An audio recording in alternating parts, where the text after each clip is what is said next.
Hello नमस्कार दोस्तों, स्वागत है आपका अपने यूट्यूब चैनल जीके पॉइंट में। और हमने उच्चारण के स्थान पर हमने वर्ण के भेद पढ़े थे और आज हम पढ़ने वाले हमारे दो रह चुके हैं, वायु संवेग और एक कंपन तारतों के आधार पर। और अब हम पढ़ने वाले वायु संवेग के आधार पर वर्ण के भेद। वायु के संवेग के आधार पर, संवेग का मतलब होता है दोस्तों प्रत्यक्ष रूप से वायु शामिल, मतलब कि प्रत्यक्ष रूप से वायु शामिल होती है इसमें। और वायु संवेग के आधार पर वर्ण के कितने भेद होते हैं? दो भेद होते हैं। कौन कौन से होते हैं? अल्पप्राण, महाप्राण। कौन कौन से होते हैं? अल्पप्राण और महाप्राण। अल्पप्राण किसे कहते हैं? अल्पप्राण का अर्थ होता है जब वायु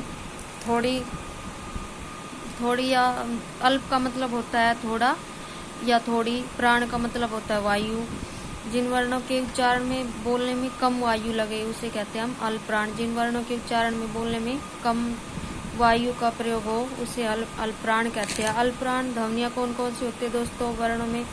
अल्पप्राण हमारी प्रत्येक वर्ण का अल्पप्राण होते हैं। प्रत्येक वर्ण का पहला, तीसरा और पांचवा वर्ण, प्रत्येक वर्ण का पहला, तीसरा, पांचवा वर्ण अल्पप्राण में शामिल होते हैं। पहले तीसरे कौन कौन से होते हैं ये देख लो दोस्तों एक बार। क, ग, ड़, च, ज, य, ट, ड, ण, त, द, न, प, ब, म ये होते हैं अल्पप्राण की ध्वनियाँ, पहली, तीसरी और पांचवी। और य, र, ल, व अंशत व्यंजन, इनको हम क्या बोलते हैं? अंशत व्यंजन। इनको भी हम अल्पप्राण में शामिल करते हैं। और प्रत्येक अंशत व्यंजन अल्पप्राण होता है। नंबर 2 होता है फिर महाप्राण। जिनको वर्णों के उच्चारण में ज्यादा वायु बाहर निकले उनके कहते हैं हम महाप्राण। उनको क्या कहते हैं? महाप्राण कहते हैं। महाप्राण कौन कौन से होते हैं? महाप्राण में हमारे दूसरा और चौथा वर्ण शामिल होता है। ख, ग, घ, छ, ज, ठ, ड, ठ, द, द, फ, म। और इसमें उष्ण व्यंजन भी शामिल होते हैं। उष्ण व्यंजन में कौन कौन से होते हैं? श, श, है, ये सब महाप्राण में शामिल होते हैं। श, है। प्रत्येक स्वर, ये इम्पोर्टेंट बात दोस्तों, प्रत्येक स्वर न तो वर्ण होते हैं, प्रत्येक स्वर वर्ण न तो अल्पप्राण होते हैं और न ही महाप्राण में शामिल होते हैं। क्या होता है? प्रत्येक स्वर वर्ण न तो अल्पप्राण में शामिल होते हैं और न ही महाप्राण में शामिल होते हैं। फिर होता है तीसरे नंबर पर होता है हमारे तारतों के आधार पर। किसके आधार पर? तारतों के आधार पर वर्ण के भेद। तारतों के आधार पर हमारे दो भेद होते हैं। कौन कौन से? घोष या संघोष वर्ण और दूसरा होता है अंघोष वर्ण।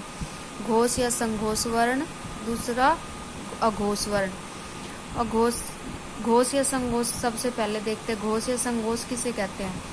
घोष या संघोष वर्ण जिन वर्णों के उच्चारण में तारतों का मतलब होता है कंपन पैदा होता है। तारतों या कंपन पैदा होता है। जिन वर्णों के उच्चारण में कंपन पैदा होता है उनको क्या कहते हैं? घोष कहते हैं या संघोष भी बोल देते हैं। ये कौन कौन से होते हैं? इसमें हमारे वर्ण का तीसरा, चौथा, पांचवा शामिल होता है। कौन कौन से वर्ण शामिल होते हैं? तीसरा, चौथा, पांचवा। ग, घ, ड़, ज, झ, य, ट, ड, ढ, ण, द, ध, न, ब, भ, म ये सारे हमारे घोष वर्ण में शामिल होते हैं। ठीक है, आगे नोट करो ये बात। देखो दोस्तों, प्रत्येक अंशत व्यंजन और है घोष वर्ण है, मतलब प्रत्येक अंशत व्यंजन में कौन कौन से होते हैं? य, र, ल, व। अंशत व्यंजन तो घोष वर्ण है ही दोस्तों, परंतु ये बात बहुत ही जरूरी इम्पोर्टेंट है कि हमारा है किस में आता है? उष्ण में।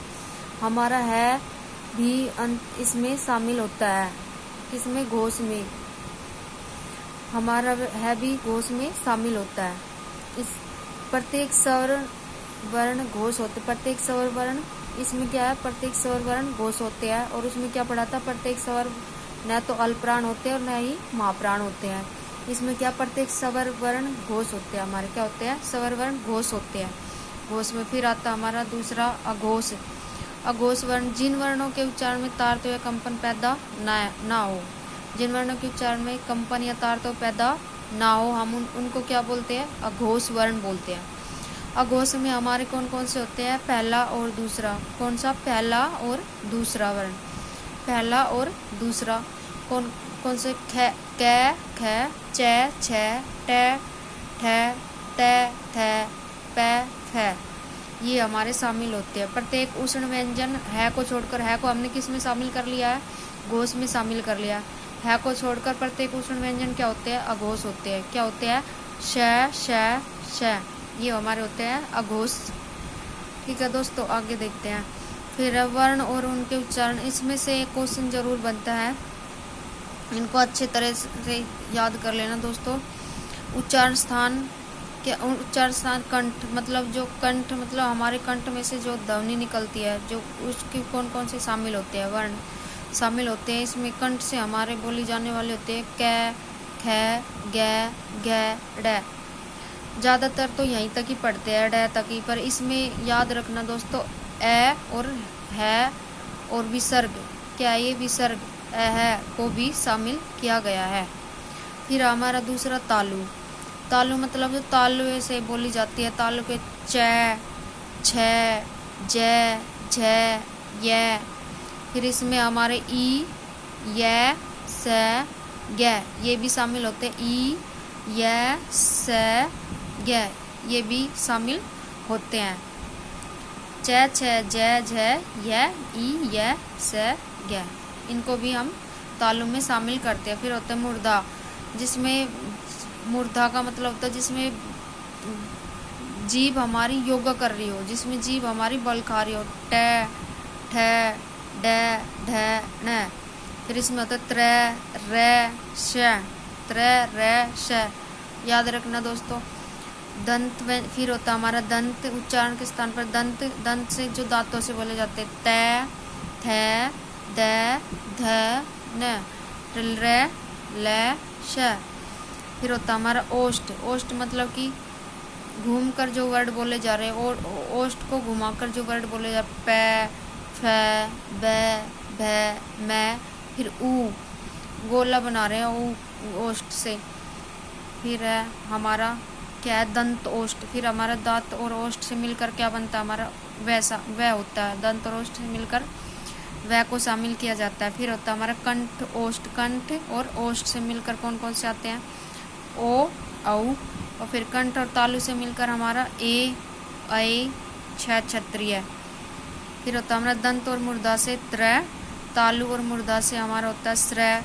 फिर नासिका से हमारा ण, य, ण, न, म, जो नाक से बोले जाते हैं, इनको शामिल किया जाता है। अब है दोस्तों कुछ महत्वपूर्ण प्रश्न, जो आइए हम देखते हैं अब इनको भी। काकल्य वर्ण या स्वर यंत्रमुखी वर्ण किसे कहते हैं, काकल्य वर्ण या स्वर यंत्रमुखी वर्ण, यह एक ही होता है, वह कौन सा होता है होता है। काकल्य वर्ण किसको कहते हैं, है को बोलते हैं। फिर है हिंदी में वतस्य वर्ण किसे कहते हैं, वतस्य ज, ल, र, स, किसको, ज, ल, र, स को हम वतस्य वर्ण बोलते हैं। फिर होता है हमारा स्पर्श संघर्षी वर्ण। अब तक हमने स्पर्श, अब हमने संघर्षी और स्पर्श अलग अलग पढ़ा था। स्पर्श संघर्षी वर्ण कौन से होते हैं, च, छ, ज, झ, च, छ, ज, झ, चार होते हैं स्पर्श संघर्षी वर्ण। फिर होता है हमारा संघर्षी वर्ण। संघर्षी वर्ण में हमने क्या पढ़ा था, श, श, श, तीन होते हैं, कौन कौन से, श, श, श। फिर होता है विवृत वर्ण। विवृत वर्ण में हमारा आता है, विवृत का मतलब होता है मुंह का खुला होना, आ, क्या होता है, आ एक ही होता है। ये अर्धविवृत में वर्ण में हमारा होता है ए, ओ, ए, औ, इसको हम शामिल नहीं करते। फिर होता है हमारा स्मृत वर्ण। स्मृत वर्ण में हमारा ई, उ, ये चार वर्ण होते हैं। फिर होता है हमारा अर्धस्मृत वर्ण। अर्धस्मृत वर्ण में हमारा ए, ओ, ये शामिल होते हैं, ए, ओ, ये शामिल होते हैं। तो थैंक यू दोस्तों, आज के लिए इतना ही। धन्यवाद। अगर मेरी वीडियो पसंद आए तो थैंक यू दोस्तों, धन्यवाद। Please my channel like and subscribe.